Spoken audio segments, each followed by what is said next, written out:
全球华人亲人们，你们好，我是老胡，在加拿大的多伦多向你问好。今天是2022年2月17号，农历正月17，星期四。今天播报的主要内容有：新冠肺炎加拿大疫情数据，加拿大1月份通胀上升到5.1%，加拿大报税季节来临，提防税务诈骗。奥密克戎重创多伦多，消费断崖式下跌，又一名 TTC 司机被刀捅伤。联邦移民配额今年有3大变动：加拿大队获得冬奥女子冰球冠军，郭文贵申请破产，温哥华高铁要来了。下面看一下具体内容。首先看一下疫情，这是安省的疫情，截止到2月17日，安省新增加了2327例确诊病例，死亡人数增加37人，累计死亡已经达到12204人，住院人数有1342人，重症监护室有356人，其中有229人需要使用呼吸机。昨天实验室总共完成了18462例检测，阳性率为11.2%。在今天2月17日的病例中，多伦多有312个，约克区有88个，皮尔区有134个，渥太华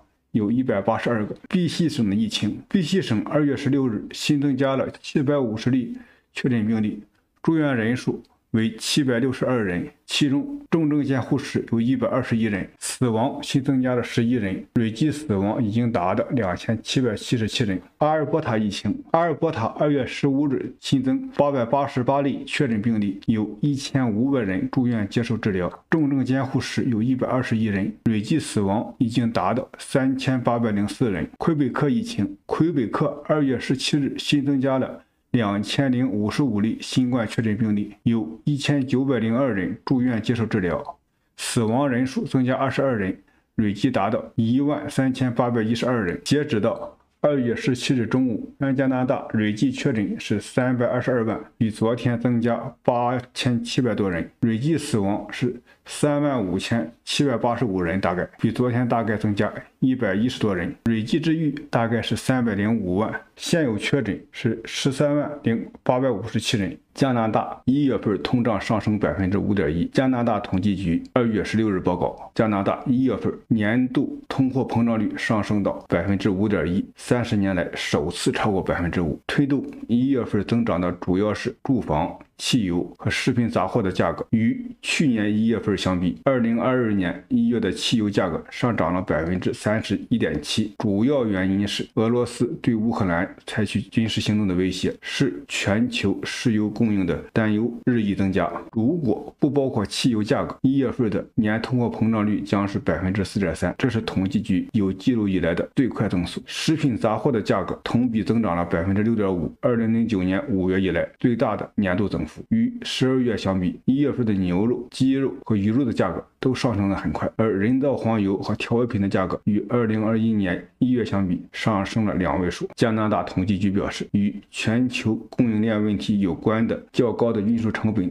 推动了食品成本的上升。住房价格同比上涨6.2%，是1990年2月以来最快的速度，这是由新房价格上涨以及租金上涨推动的。2020年3月新冠疫情开始以来，加拿大央行一直将其关键利率保持在0.5%，但最近放弃了将利率保持在紧急水平的承诺。人民普遍预计央行将在3月份宣布加息，这可能是今年几次加息中的第一次，旨在冷却通胀。核心通货膨胀的3个衡量指标平均值是3.2%，高于12月报告的2.93%。核心通货膨胀被认为是潜在的价格压力的更好的衡量标准，并受到加拿大央行的密切关注。加拿大统计局表示，这是自1991年8月以来记录的最快速度。加拿大报税季节来临，提防税务诈骗。2月21日起，民众就可以在线报税。虽然网上报税更快捷和便利，但它也为骗子提供了更多的机会。纳税人应密切关注含有恶意连接的网络钓鱼邮件、虚假的税务局 CRA 网站或咨询个人信息的电话和短信等。在这些骗局中，冒名顶替者会竭尽全力让自己看起来像真的，例如他们可能会提供一个假的徽章号码和名字，或者让他们的来电显示看起来像来自渥太华或税务局。虽然加拿大人在识别 CIA 诈骗电话方面已经有了很大进步，但这样的电话不太可能在短时间内消失。一些报道称，这些诈骗电话持续不断且有威胁性，每天利用不同的本地号码拨打多达5次。他们会询问你个人信息，要求你通过信用卡或数字货币交付款项。还有一类诈骗手法就是税务身份的盗窃骗局，即骗子利用你的社会保险号 SRN， 以你的名义提交纳税申报并收取你的退款。不幸的是，很多人通常不会意识到他们已经成为税务身份盗窃的受害者，直到他们收到来自 CIA 的书面通知，收到不止一份纳税申报表。一些小贴士包括尽早报税、寻找专业人士、规划税务、仔细检查各类网站。同时记住， CIA 不会透过电子邮件、短信或社交媒体与纳税人联系。 CIA 的邮件永远不会要求提供信用卡和个人信息等。奥密克戎重创多伦多，消费额断崖式下跌44%。多伦多市中心的海鲜区因受奥密克戎疫情的防疫限制，导致消费下降了44%。2021年末的奥密克戎限制极大地影响了多伦多市中心的人流、消费支出和就业，而此时商业正处于复苏阶段。新的数据显示，小企业和某些行业的工人受到冲击比其他行业更大。多伦多地区贸易委员会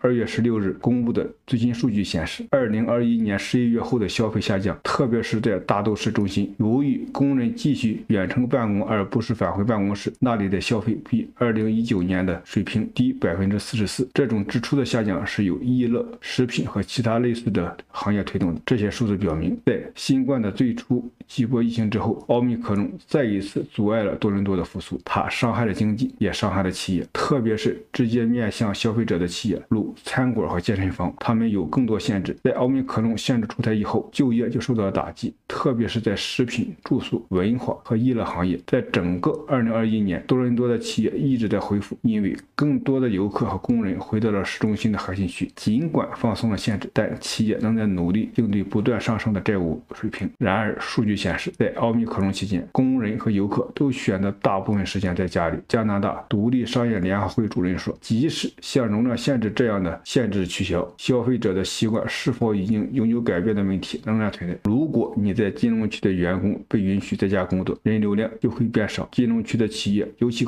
艰难，因为他们在等待办公人员返回。许多企业已经永久关闭，因为他们感觉到其中的一些员工不会再回来，而远程工作可能继续保留。取消限制只是复苏的第一步，因为企业有很多债务。又一 TTC 司机被刀捅伤。多伦多警方表示，多伦多公车局 TTC 的一名员工周三被刺伤，伤势严重。警方稍后表示，受伤的是一名 TTC 司机，是与嫌犯发生车费纠纷后被捅了数刀。这是1周来第2宗 TTC 员工被刺事件。警方说，一名男性司机周三下午在 Keele Street 和 Gilmore Road 被刺，伤势严重，被紧急送往一家创伤中心。嫌疑人步行逃跑，他被描述为10几岁的黑人男子，其中一名嫌疑人身材偏瘦，穿白色上衣和牛仔裤。事发区域已经被封锁进行调查。上周三，另一名 TTC 员工在杜邦的车站被人从背后捅伤。事件的一名嫌疑人被控攻击、使用武器攻击等多项罪名。联邦移民配额今年有3大变动。近日，联邦移民部发布了2022年至2024年接收移民的最新计划。未来3年的目标是吸引130万新移民到加拿大。与以往的方案相比，2022年度的名额分配主要有3个方面的变动：父母、祖父母团聚配额增加，家庭团聚移民的配额将在2022年度的总指标中占24%。这意味着今年透过配偶、伴侣及子女团聚移民项目来到加拿大的人将有8万人。另外，父母、祖父母团聚移民的项目名额将有25000人。移民部指出，与此前的计划相比，今年父母、祖父母团聚类移民的名额会略有上升，额外增加了1500个名额。快速移民通道指标减半。移民部表示，在2022年，约56%的新移民会通过经济类移民来到加拿大，其中包括快速移民通道、省提名及在2021年刚刚实施的临时移民转永久居民项目。在今年的经济类移民指标的分配中，省提名仍会是主要的项目。预计在2022年，移民部会通过该项目接受83500位新移民。今年移民部要求减少一半通过快速移民通道成为永久居民的名额。不过，到2024年前，政府会将该项目的指标恢复到正常水平。到那时，每年通过快速移民通道来到加拿大的人将有111500人。移民部指出，暂时减少快速通道配额的做法是为了配合临时移民转永久居民的项目。移民部希望在2022年和2023年分别让4万人和32000人通过这个临时移民转永久居民项目拿到加拿大的居民身份。同时，快速移民通道仍然会继续每2周抽签一次。难民配额比例扩大，在2022年，有20%的新移民会透过难民及人道主义项目来到加拿大，这与上一个移民计划相比提高了5个百分点。这是为了实现未来几年内安置4万阿富汗难民的承诺。不过，由于难民和人道主义项目的配额扩大，经济类和家庭类移民的配额比例就相对受到挤压，比例较以往缩小。移民部对此表示，经济类和家庭类移民的配额比例将在2023年和2024年提高，因为政府打算在完成阿富汗难民安置目标后，就降低难民及人道主义项目的比例。加拿大队获得冬奥女子冰球冠军。北京冬奥会女子冰球决赛17日在北京吴克松体育中心进行，最终加拿大3-2战胜美国队，获得冠军。美国队获得银牌，芬兰队获得铜牌，这是加拿大历史上第5次获得冬奥会金牌。而战胜美国队也报了平昌冬奥会决赛负于对手的一箭之仇。郭文贵申请破产，流亡美国的郭文贵在周日晚上签字提交了申请破产，这一举动是他在2月9日收到纽约州法院1.34亿欠款罚款判决之后做出的最新决定。郭文贵根据美国破产法第11章的程序，在破产申请中披露，目前他拥有的资产已不足10万美元，而债权人对他的债务主张则高达1到5亿美元，其债务主要来自于法务相关费用与判决。巨额债务包括了一揽子预知仍存在债务纠纷的实体对他的债务追索。温哥华高铁要来了，温哥华到西雅图和波特兰的1小时高铁项目凉了又热，热了又凉。最近，美国华盛顿州立法官提议为温哥华到西雅图高铁项目注资1.5亿美元。目前开车从温哥华到西雅图大概需要2小时40分，要是搭乘公交车或火车，时间更长达4个多小时。开车从西雅图到波特兰也需要3小时左右。按照报告里的说法，高铁项目一旦建成，时速将达到每小时400公里，从温哥华出发50分钟左右到西雅图，从西雅图到波特兰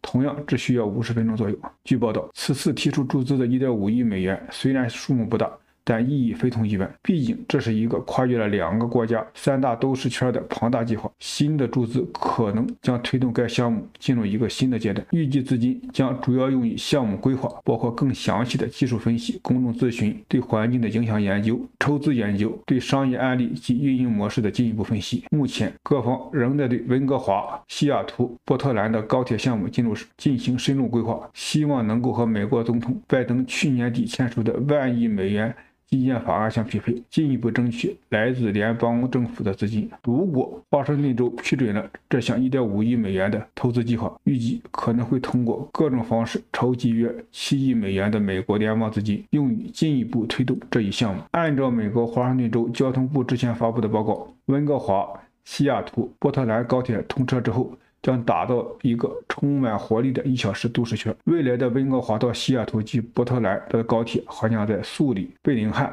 埃弗雷特、塔克马、奥林匹亚与凯尔索这几个站点停靠，终点将位于大温的素里。目前，温哥华、西雅图和波特兰的交通状况不佳，在北美最拥堵的城市中均榜上有名。新高铁将直接改善区内的交通。此外，1小时都市圈还将大幅改善沿线城市的住房、就业、学校和交通。预计在长达10年的建设期和第一个21年的运营里，这条高铁可创造15.7万至20万个就业岗位。这个项目预计投入造价是240亿到420亿元。虽然造价不菲，但是华盛顿州长与卑省省长都对这一项目表示热烈支持。卑省省长表示，高铁工程将会为全球第5大经济体系太平洋西北沿岸地区带来庞大的就业机会及经济增长，同时还将有效地分担该地区的航班压力。按照计划，素里将是该条铁路的终点站。素里是低陆平原发展最快的社区，把终点放在素里将方便把高铁系统与大温天车系统和其他公交基础设施相连。无论是到机场、到温哥华市中心，韩士到贝沙河谷地区。在过去几年里，在微软公司的支持下，加拿大卑诗省、美国华盛顿州、俄勒冈州已投入数百万美元合作研究高铁的管理及融资方案。2019年10月，温哥华经济委员会和